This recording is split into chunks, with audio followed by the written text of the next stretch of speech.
안녕하세요. 역사의 메아리입니다. 오늘은 에드워드 기번의 로마 제국 쇠망사 제39장 The Ostrogothic Kingdom in Italy, 그러니까 이탈리아의 고트 왕국 편을 함께 깊이 파고 들어볼까 합니다.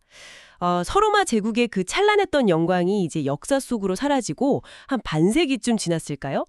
폐허가 된 이탈리아 땅에 이제 새로운 주인이 등장하는데요. 바로 동고트족입니다. 네, 맞습니다. 바로 그 동고트족의 왕, 테오도리크 이야기죠.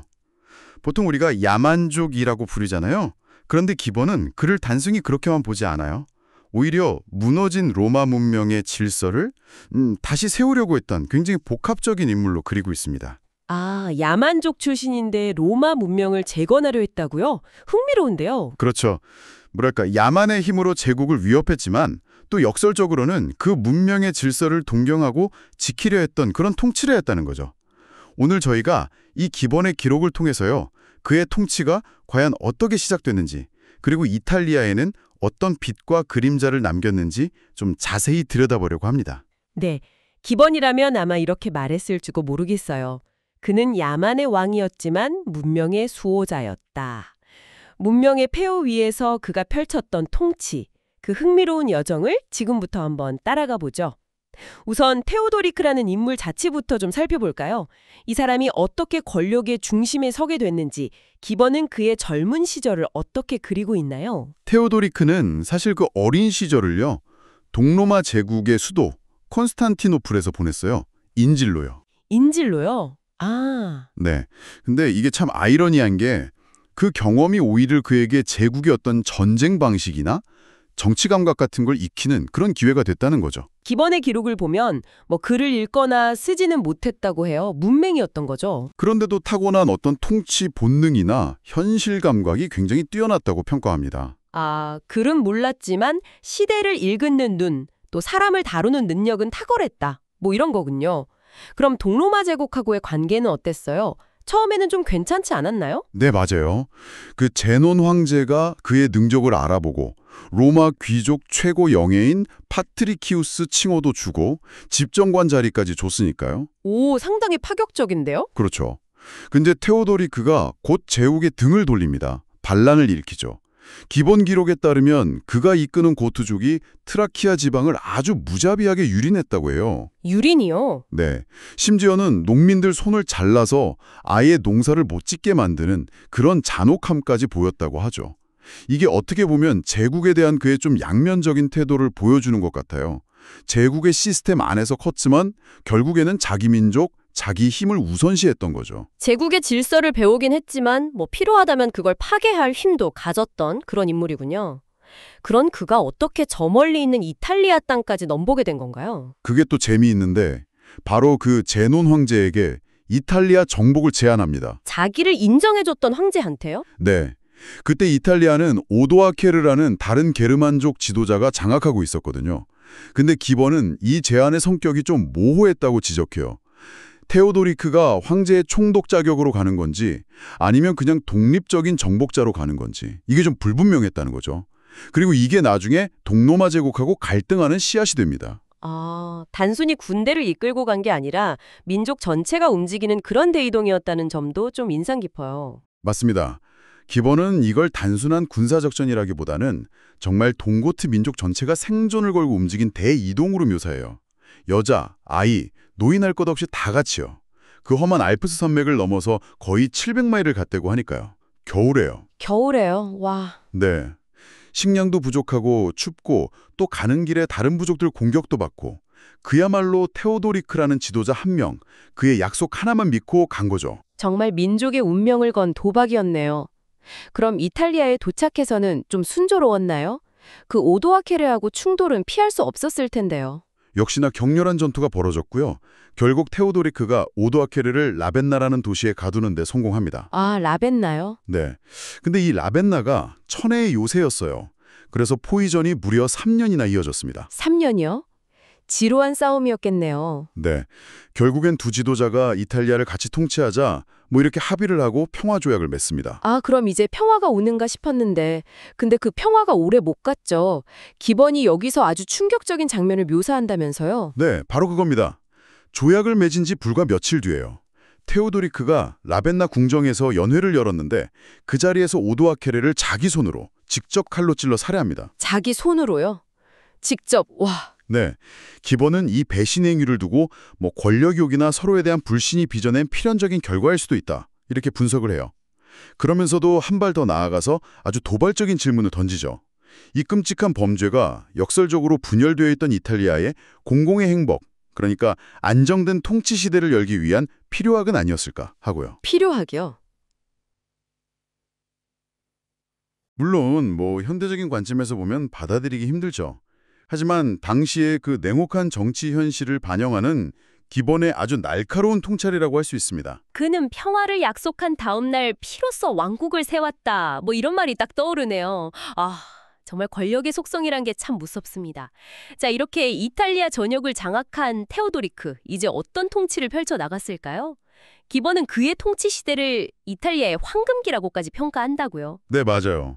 오도아케르를 제거하고 나서 약 33년 동안 테오도리크 통치 아래 이탈리아는 정말 놀라운 안정과 번영을 누렸다고 기본은 평가합니다. 전쟁으로 피폐했던 땅에 드디어 평화가 찾아온 거죠. 물론 그 시작에는 좀 논란의 여지가 있는 정책도 있었어요. 바로 이탈리아 땅의 3분의 1을요.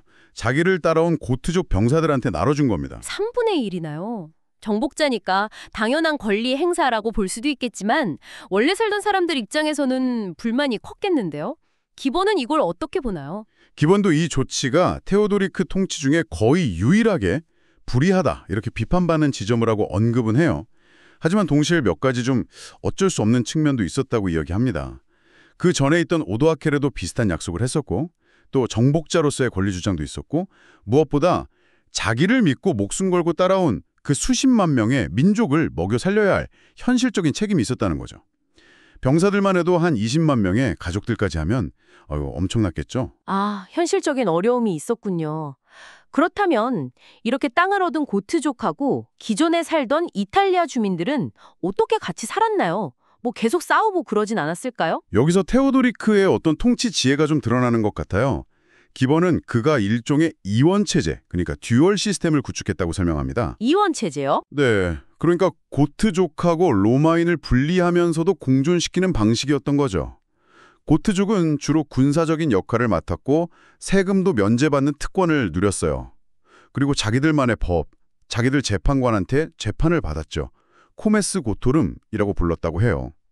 아, 고트족 재판관이 따로 있었군요. 네, 반면에 이탈리아 원주민, 그러니까 로마인들은 행정을 맡았습니다.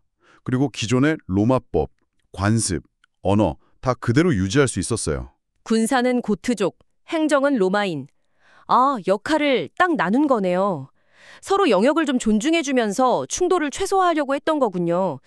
그럼 고트족들도 점차 로마 문화에 좀 동화되거나 그랬나요? 어느 정도는요.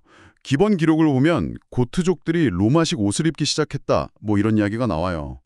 하지만 자기들 언어라던가 군사적인 정체성 같은 건 아주 굳건히 지켰다고 합니다. 완전한 융합보다는 분리된 공존, 그런 느낌에 더 가까웠던 것 같아요. 그렇군요. 야만족 출신 왕이 로마 문명 자체를 존중했다는 점도 참 흥미로운데요. 특히 로마 방문 이야기가 아주 인상적이라고요. 맞습니다. 테오도리크가 왕위에 오른 뒤에 로마를 방문해서 무려 6개월이나 머물렀다고 해요. 6개월이나요? 와. 네, 기본은 그가 로마의 그 위대한 유적들을 보면서 정말 깊은 경외감을 느꼈다고 아주 생생하게 묘사합니다.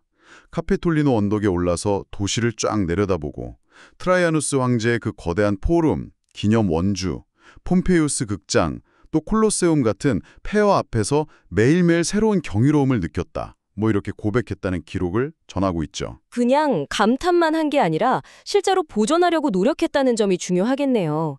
보통 게르만족 하면 로마 유적 파괴자 이런 이미지가 있는데 기본은 그걸 반박하는 거군요. 정확합니다.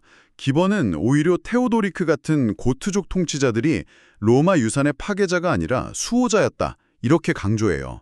테오도리크는 시민들이 유적에서 돌빼가거나 훼손하는 거, 이거 엄격하게 금지하는 칙령까지 내렸습니다. 오, 칙령까지요? 네, 뿐만 아니라 전문 건축가를 고용하고 매년 금 200파운드라는 어마어마한 예산하고요.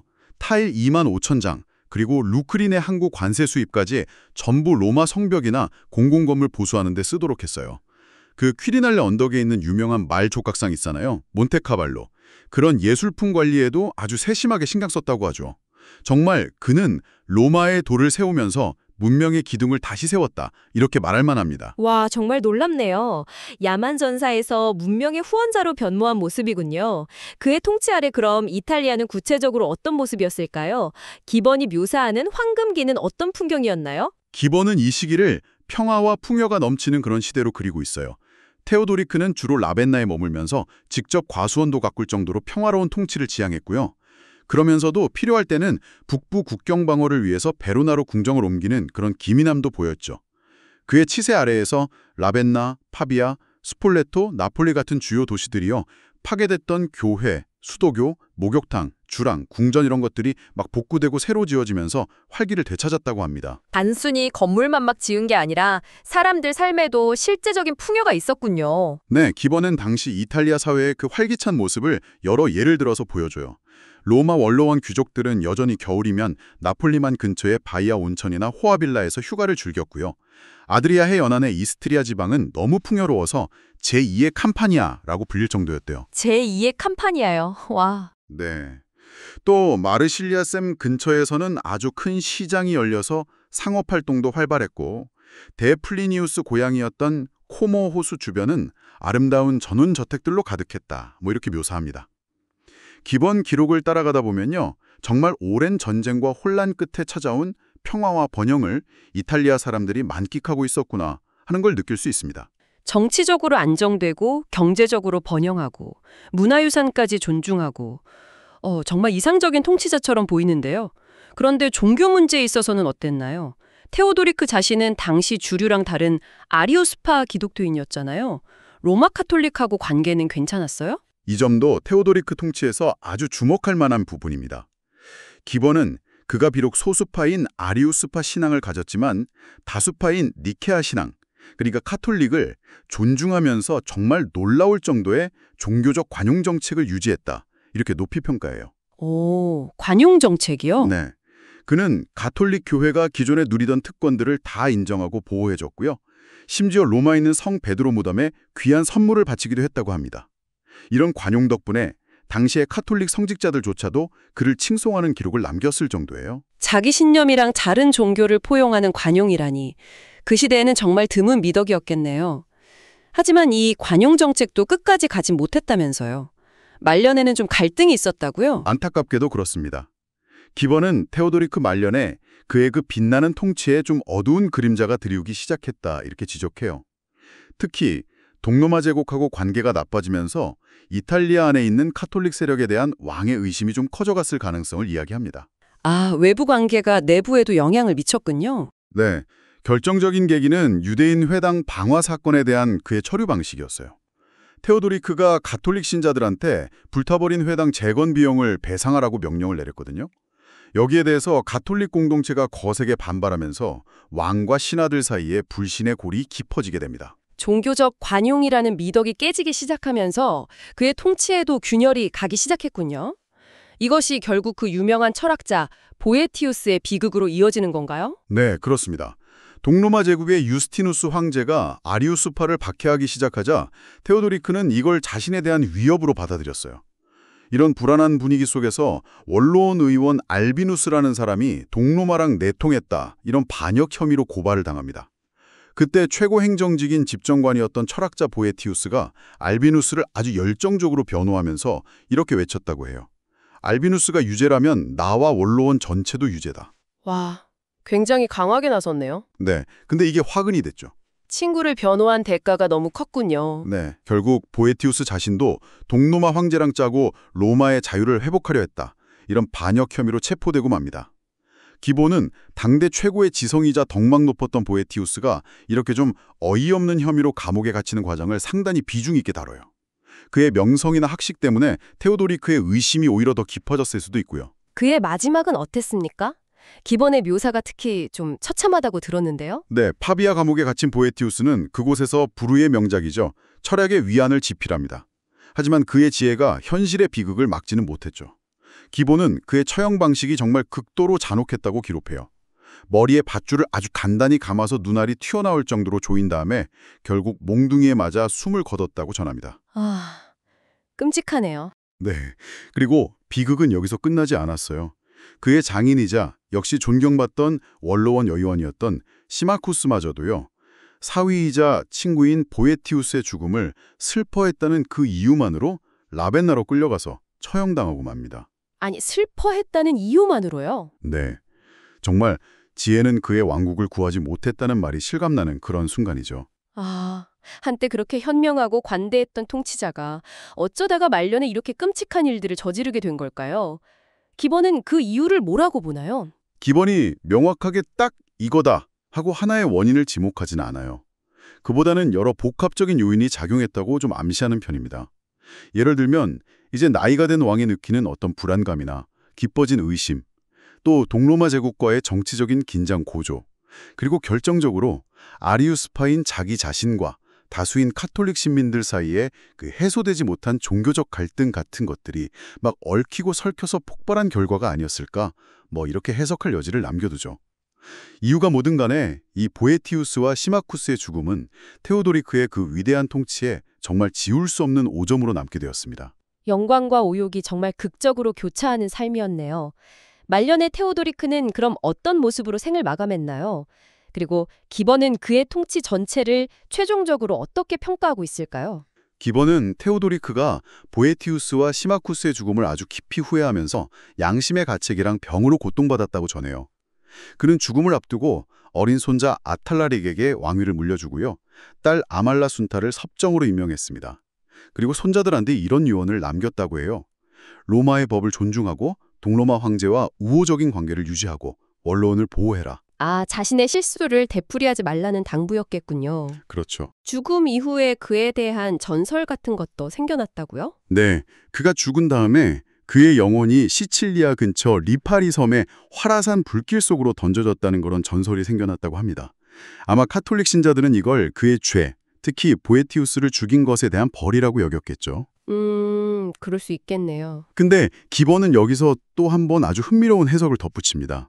그 불길이 어쩌면 그의 죄 때문이라기보다는 그의 그 비범했던 영광을 시험하려는 것처럼 보인다고 말이죠. 영광을 시험한다고요? 네, 그의 삶 자체가 그만큼 극적이고 강렬했다 뭐 그런 의미일 겁니다. 그 불길은 그의 주례를 태우려 한 것이 아니라 그의 영광을 시험하려 한 것이다. 아, 기본의 시선은 정말 다층적이네요. 그렇다면 최종적인 평가는 어떻습니까? 말년의 그런 오점에도 불구하고 좀 긍정적인 평가를 내리나요? 그렇습니다. 보에티우스와 시마쿠시 처형이라는 그 말년의 비극에도 불구하고요. 기본은 테오도리크의 통치 전체를 놓고 볼 때 그가 매우 현명하고 공정한 군주였다. 이렇게 결론을 내립니다. 그의 통치 아래 이탈리아 사람들은 서로마 제국의 마지막 위대한 황제 중 한 명인 발렌티니아누스 시대 이후로 가장 행복하고 평화로운 시대를 누렸다고 단언해요. 그의 이런 복합적인 면모를 가장 잘 요약하는 기본의 유명한 문장이 있죠. Theodoric governed like a Roman and fought like a Goth. 아, 그는 로마인처럼 다스리고 고트인처럼 싸웠다. 정말 그의 삶을 딱 한마디로 보여주는 말이네요. 문명과 야만, 관용과 폭력, 건설과 파괴, 그 모든 게 한 인물 안에 공존했던 거군요. 맞습니다. 테오도리크는 야만족의 왕으로 태어났지만 로마 문명의 질서를 이해하고 그것을 다시 세우려고 했던 그런 통치자였어요. 그의 시대는 어쩌면 로마 제국의 영광이 저문 뒤에 이탈리아가 잠시나마 누렸던 마지막 황금기였을지도 모릅니다. 그의 죽음 이후에 동고트 왕국은 내부 분열하고 또 동로마 제국의 침공으로 급격히 쇠퇴하고요. 이탈리아는 다시 한번 아주 길고 긴 전쟁의 소용돌이에 휘말리게 됩니다. 테오도리크가 그렇게 어렵게 쌓아올렸던 평화와 질서가 그의 죽음과 함께 너무나 허망하게 무너져 내린 거죠. 오늘은 기본의 눈을 통해서 테오도리크라는 참 매력적이면서도 비극적인 인물을 만나봤습니다. 문명의 폐허 위에서 잠시나마 빛을 밝혔던 그의 통치는 우리에게 많은 질문을 던지는 것 같아요. 여러분은 그의 삶에서 무엇을 보셨나요? 그는 로마의 마지막 수호자였을까요? 아니면 야만의 첫 번째 철학자였을까요? 이 질문을 여러분께 남기면서 오늘 탐구를 마치겠습니다. 네. 그의 이야기는 문명과 야만의 경계라는 게 과연 얼마나 모호할 수 있는지, 그리고 아무리 위대한 통치자라고 해도 인간적인 약점이나 시대의 한계 속에서 고뇌할 수밖에 없다는 걸 보여주는 것 같습니다. 다음 시간에는요, 테오도리크가 죽은 후에 동로마 제국의 유스티니아누스 황제가 펼치는 제국 부흥의 야망, 그리고 그 결과로 이탈리아를 다시 한번 휩쓴 거대한 전쟁이죠. 고트 전쟁에 대해서 이야기 나눠보겠습니다.